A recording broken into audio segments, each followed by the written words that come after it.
Today, we're continuing our conversation about great actuarial leadership. What does it look like? And what are the key skills that actuaries need to develop to become great actuarial leaders? Joining us for this conversation is Kriti Khullar, an actuary with a keen interest in applying data analytics in risk management. Kriti is currently a Risk Intelligence Insights lead at IAG, and she's a recent graduate of the Guardian Actuarial Senior Leadership Program.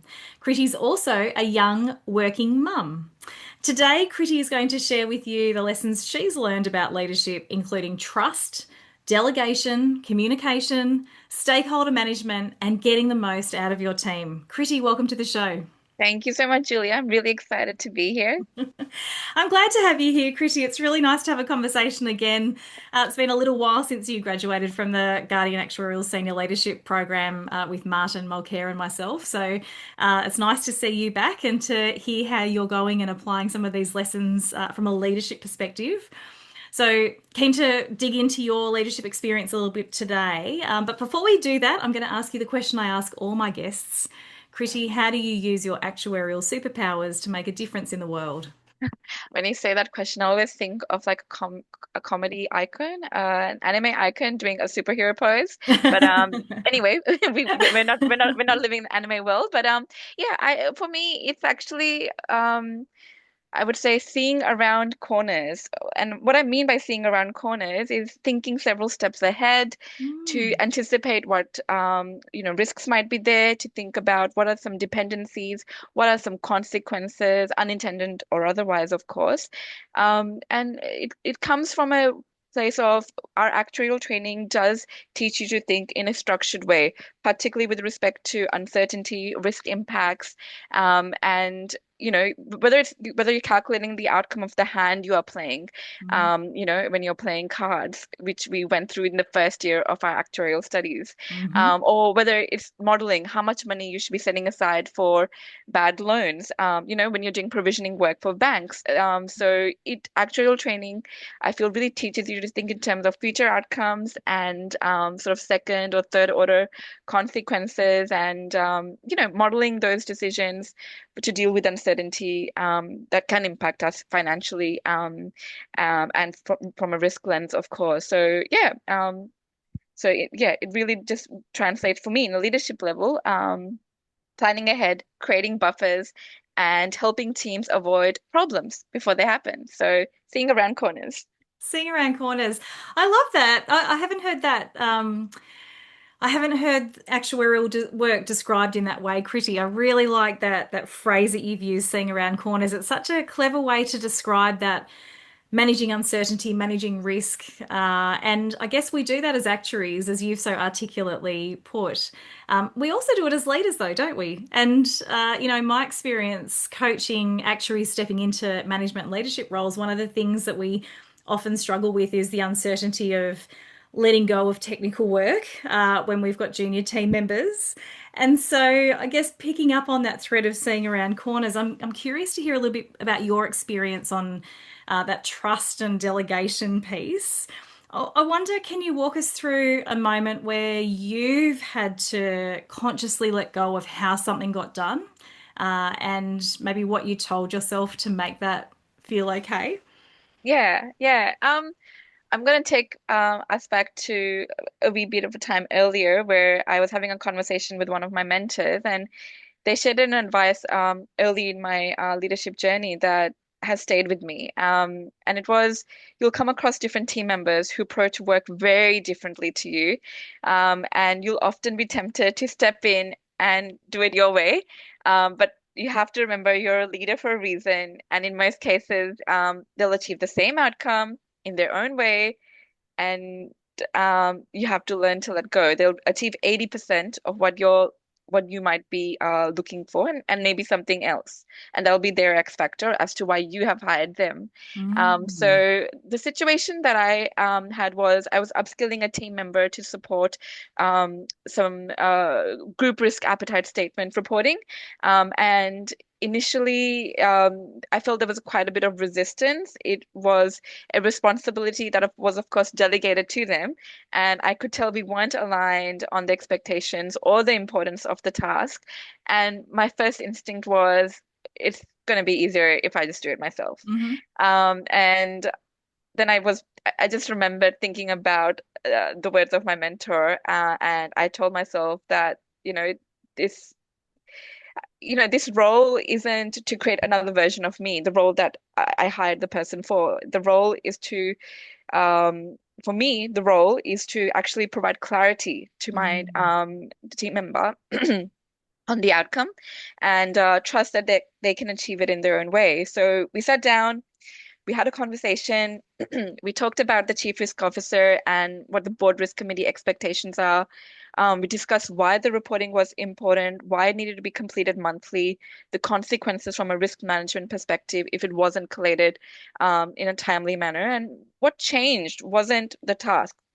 The task didn't change. It was the understanding behind it. So once they understood Mm. the purpose, the impact, they took ownership. They approached the work differently than I would. Um, my style is a bit more relationship focused, whereas their approach was a bit more still structured but mechanical comparatively. But they consistently delivered the reporting at the required standard and frequency. And the lesson learned for me here was effective delegation isn't about getting someone to do things exactly the way you would. It's about creating clarity for that outcome. Give people the context so that they can succeed, and trust them that they, finally find their own path there. That's such a powerful lesson, Kriti. Thank you for sharing that because I think that it is really tempting to just want to delegate work and have your junior team members do it exactly how you do it. But actually, as you said, that X factor that they bring, if you create the right environment, they could actually do a better job than you might have done, even though they didn't do it the same way. And it sounds like in this example, they delivered, the outcomes were met, everyone was happy, everything got done. It might not have been the way that you would have done it, but you facilitated that happening by sitting down and explaining the outcome and painting the picture in the context. Yes, yes. Yeah. Yeah, super powerful. I think when you were saying that we sometimes assume that things happen the way, people do things the same way that we do them. I think I know I fell into that trap as an early leader as well. I'm a planner. I don't like leaving things to the last minute. And I found it really hard to say to see my team sitting around not actually working on the task when it had ages to get done, but they weren't doing it in my timeline on my, what I would have thought would have been the appropriate time to get started. But it was just that we worked differently. So, that letting go as well, I think, as you said, you've been able to step back and gone, it's not happening the way I would do it, but it's still happening and it's still going to work. So that letting go bit's tricky. Yep. Yeah. Okay, so that is a nice segue, I think, into the topic of communication and stakeholders. That is also something that I think new managers often find challenging. Um, what does bringing people along on the journey look like for you, Kriti? And have you ever had a relationship where you got that investment in that bringing people along wrong early on? Yes, it definitely has happened. But yeah, bringing people along the journey to me means early engagement with stakeholders. It means letting people know when they'll be asked to review something, when you'll need their input, and make sure they understand not just the what, but the why. Mm. Linking it back to my previous example. But yeah, one situation where I got this wrong was when I returned from a period of leave, and my manager's position had been vacant for some time. So I'd come back, quite used to working with my manager once removed. And we were making some changes to a risk committee paper following feedback, and I wanted to walk my manager once removed through an early draft. So the conversation itself was fine. But looking back, there were a few things I got wrong. Firstly, I approached them in quite an unstructured way. I walked over to the desk and started discussing the paper without setting up time or providing any context beforehand. Mhm. Secondly, I didn't provide enough context in terms of, where has the work reached in terms of progress. It was an early draft, but when I presented the paper, it looked relatively complete. So it came across as more finalized than intended. Ah. And then thirdly, I hadn't spent enough time bringing my newly appointed manager along the journey. The new changes were being made, but they weren't across the detail in the same way that I was. And later in the day, I received a feedback that my approach had backfired. And because I hadn't aligned with my manager, on the positioning of the paper as a draft, I hadn't correctly created the impression that, you know, I had created the impression that decisions had already been made. But no, it wasn't the case. It was actually just a work in progress. So yeah, upon reflection, Julia, there were quite a few lessons I learned there. The first lesson was to slow down, to be more deliberate about who needs to come along the journey and when.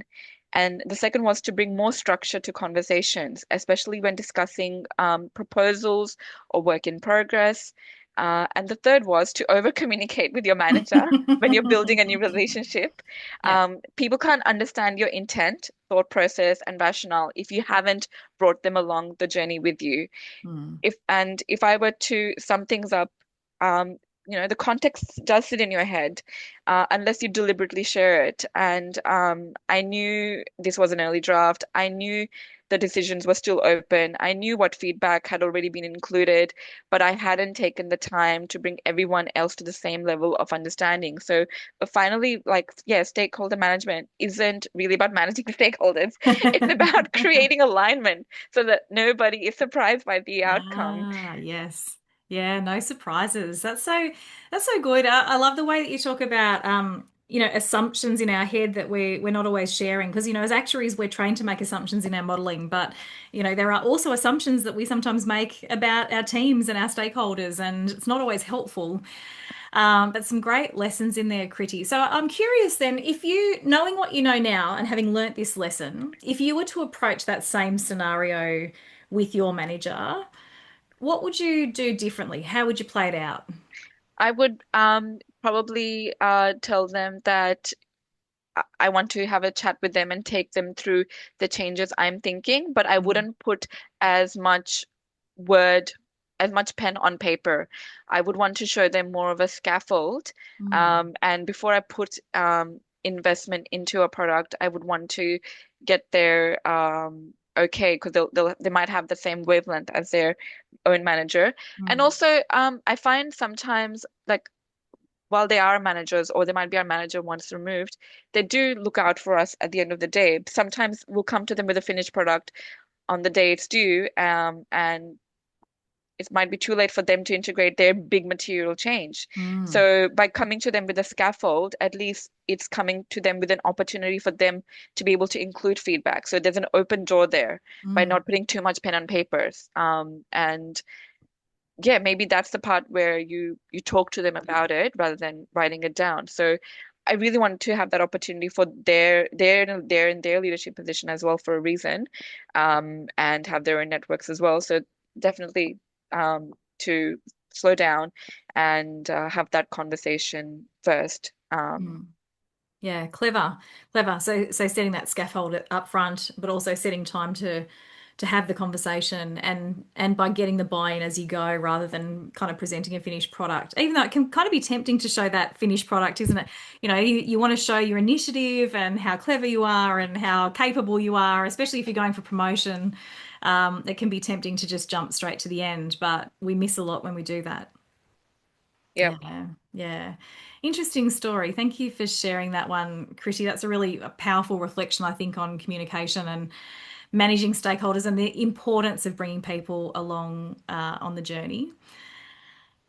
So, thinking about being a leader, it can be very, I'm going to use a word that Martin doesn't like, busy. But I think that, it's very easy to get caught up in the activity, especially when you're a new leader, feeling pulled in lots of different directions. You've got lots of new stakeholders, lots of new tasks that you're getting the hang of, as well as the technical work. So it can be quite easy to just stay busy without necessarily helping your team with their efficiency or maybe removing anything that might slow them down. In that busyness. Kriti, how do you figure out where to focus? So, I am a planner. My- Snap. But no, definitely over time, Julia, I've become much more intentional about where I am investing my energy. Mhm. Because yeah, just similar to the first example, leadership isn't about doing everything, or even to the second example, leadership isn't about doing everything perfectly yourself and making everything it's about identifying the things that will have the biggest impact to the team, on the team. Mm. And for me, planning is a big part of that. So one example is the divisional risk committee process that I t take carriage of. And it's a monthly cadence, and it drives a number of downstream governance forums and stakeholder activities and paper production. And so what I realized earlier on was that the biggest obstacle wasn't, the work. It's actually uncertainty. When Mm. people are spending energy reacting to deadlines, it's actually better to kind of give them information up front. So you don't want people to be juggling competing priorities, trying to figure out what's coming next. So I built a planner that maps out the key deliverables, stakeholder review dates, governance forums, major milestones for the entire year. And I shared that with the teams, stakeholders, management a year in advance. So everyone has visibility of what's coming. And I'm very deliberate in making sure I build buffers into the process because I know priorities will change and stakeholders will come back asking for more time. And by planning in those buffers, I can absorb some of that change, or absorb some of the friction or bottleneck without it flowing straight through the team. So the result does become then I'm spending and the team is spending and wider stakeholders are spending less time firefighting and more time just focusing on the quality of the outcomes. Mhm. And I feel it's also created a level of consistency and predictability because stakeholders, appreciate it's all planned out in advance, and so there are fewer surprises. Mm. So yeah, I guess for me, I would say finally that removing obstacles isn't always about solving a big problem. It's just about creating enough structure, enough visibility so that the problem never materializes in the Mm. first place. Mm. Wow, that's powerful. And I love the way it comes back to your earlier point about seeing around corners and uncertainty that, there's so many parallels between the work we do as actuaries and some of the lessons we need to bring into our leadership day to day. And it's interesting reflecting on your perspective of being a planner and the value of that. Sometimes I thought that's just the way I'm wired, but I like the way you sort of show that that can actually reduce it's the obstacle is the uncertainty. The obstacle can be the uncertainty, and that can create inefficiency, that can create worry.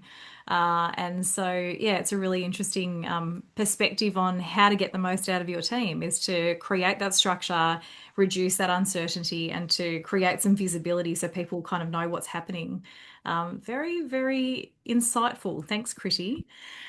So many great lessons today. I love your actuarial superpower of seeing around corners. I'm going to hold on to that phrase. I think that's very, very cool. It was really interesting to hear you talking about the importance of trust in delegation so that you can get that X factor out of your team members and letting go of the need to have them do it your way and to be able to go, you know what, if I can give you some perspective and context and then trust that you can deliver to the outcomes rather than telling you exactly how you should do it. I think that's a really important lesson for all of us, not just for actuaries. Also, really enjoyed your story about the importance of bringing people on the journey, and it's not just your team members; it can also be your senior stakeholders or wider stakeholders, and how important that is to walk alongside them and involve them early rather than just at the end. And I also really enjoyed your story just now about the obstacle isn't always there aren't always obstacles to your team, but it can often just be uncertainty, and so reducing that uncertainty can really help you get the most out of your team. So some really, really powerful lessons there, Kriti. Thank you. I want to finish our interview with one question, and it's this. Kriti, what's your top tip for actuaries aspiring to leadership roles? I'm gonna link it now back to because I love reading books. I might like go full circle to where I began. Yeah. So it's gonna be about providing, become really good at providing context. Become really good at providing context. So earlier in my career, I focused on having the right answer. But now, as I've sort of stepped into a leadership position, it's about helping people understand the why behind the work, the broader objective, the constraints that we might be working in, whether it's resources or technology.